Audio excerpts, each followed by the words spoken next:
Dominus vobiscum.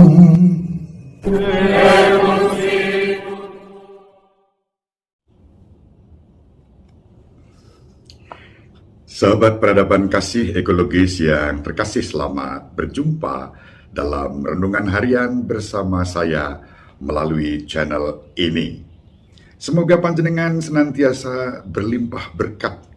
Tuhan mengasihi panjenengan semua, menjaga, melindungi, bahkan membela panjenengan ketika menghadapi serangan, kesulitan, tantangan, pencobaan, sebagaimana nanti akan kita renungkan di dalam Injil hari ini berdasarkan Injil Lukas bab 6 ayat 1 sampai 5. Pada suatu hari Yesus dan murid-muridnya berjalan di ladang gandum.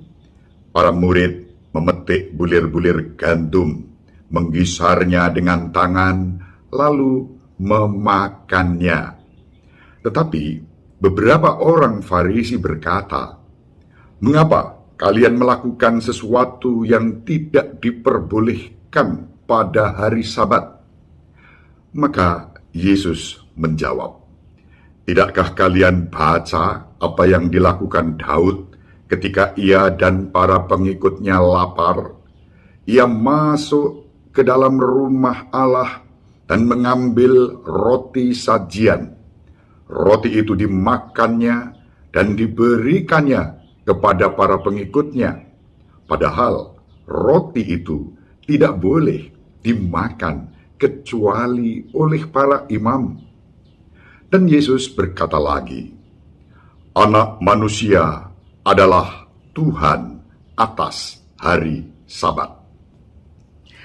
Demikianlah sabda Tuhan. Terpujilah Kristus.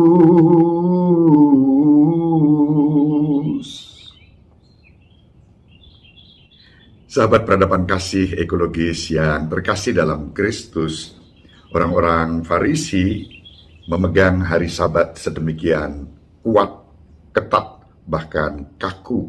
Hukum Sabat itu tidak hanya dipegang teguh pada masa lalu di zaman Yesus, tetapi juga sampai hari ini. Saya ada pengalaman ketika suatu hari di Tanah Suci di Yerusalem, di suatu hotel tempat kami bermalam bersama rombongan para peziarah pas hari Sabat. Lalu di hotel itu disediakan lift Sabat yang bergerak secara otomatis, membuka, menutup, dan sahabat-sahabat kita, orang-orang Yahudi yang memegang hari Sabat itu keluar, masuk, turun, dan seterusnya tanpa harus memencet tombol karena hari Sabat. Nah, pada waktu itu saya tanpa sengaja antri dan kemudian mengulurkan tangan saya hendak memencet satu tombol lantai yang hendak saya tuju. Tiba-tiba ada seorang anak dari warga setempat, ya tentu orang Yahudi, itu menamplek tangan saya. Dibilang, "No, this is Sabat," katanya. "Ini hari Sabat, kamu nggak boleh mencet-mencet, itu melanggar hari Sabat." Lalu setelah bercanda saya mengatakan, "Loh, maaf saya nggak ngerti. Nah, kamu namplek saya itu energimu lebih besar dari yang saya keluarkan hanya untuk menekan tombol ini." Gitu. Lalu kami tertawa dan damai, tidak ada konflik atau apa, tetapi ya begitulah suasana yang terjadi. Dan saya bisa mengerti bagaimana hari Sabat itu memang dijunjung tinggi, dihormati. Dan saya pun belajar untuk mengerti dan menghormati itu. Nah, menjadi persoalan adalah ketika dalam Injil dikatakan kepada kita, orang-orang Farisi ini terus-menerus mengawasi Yesus dan para rasul, para muridnya. Kalau mereka melakukan sesuatu yang melanggar dalam tanda kutip, dan cepat-cepat mereka mengkritik, mempersalahkan, menegur. Sikap itu yang oleh Yesus dalam Injil hari ini dikritik dengan tajam kemunafikan orang-orang Farisi yang selalu berpegang pada hukum, tetapi mereka sendiri leha-leha dalam bahasa sekarang, ya, tidak mau menyentuh, ya, hukum-hukum itu, bahkan meletakkan beban-beban berat kepada umat, kepada rakyat. Ya, dalam Injil Matius bab 23 kita baca itu dari ayat pertama sampai ayat 6. Kritik Yesus juga terhadap orang-orang Farisi. Orang-orang Farisi tampaknya menjalankan otoritas mereka dengan cara mengendalikan dan menindas orang lain sambil membiarkan diri mereka banyak menikmati keuntungan, kelonggaran. Itu yang menjadi inti dari kritik Yesus dalam Injil Matius bab 23 ayat 1, 2, 3, dan 4. Yesus tetap mengapresiasi disposisi orang-orang Farisi dan ahli Taurat, sehingga Yesus bersabda misalnya di suatu tempat, ikutilah mereka, apa yang mereka ajarkan ikutilah, lakukanlah, meskipun mereka sendiri tidak melakukan apa yang mereka ajarkan. Ini Yesus memberi apresiasi, menghormati mereka di depan publik, tetapi Yesus selalu diserang oleh orang-orang Farisi. Orang-orang Farisi dan ahli Taurat sering menyerang Yesus, menuduhnya kerasukan, menganggapnya gila, memasang perangkap-perangkap verbal terhadap Yesus untuk mencobai dan mencari-cari kesalahan pada dirinya. Itu kalau kita baca misalnya dalam Injil Matius bab 12 ayat 24, dalam Injil Markus bab 12 ayat 14, kita menemukan kasus-kasus itu. Ketika Yesus yang diserang, ya, Yesus dengan tenang menanggapinya dengan sabar dan cinta.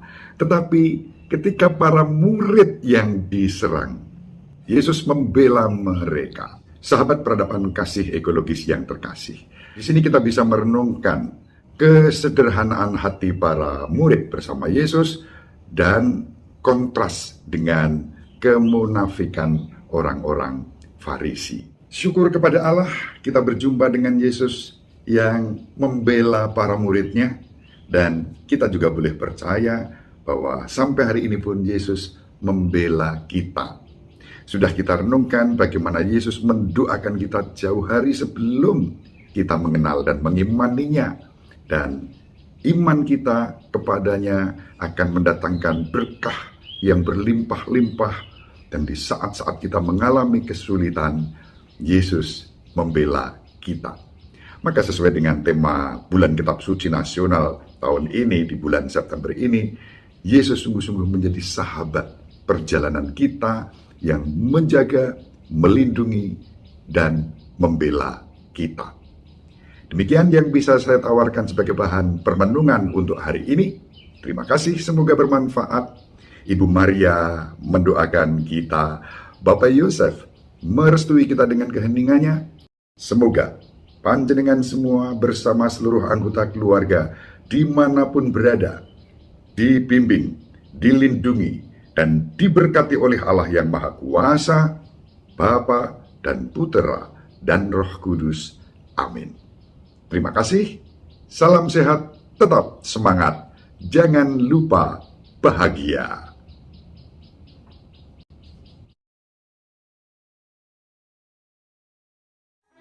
Sahabat peradaban kasih yang terkasih, sampai jumpa pada episode berikutnya. Terima kasih atas kebersamaan kita. Salam peradaban kasih ekologis, berkah dalam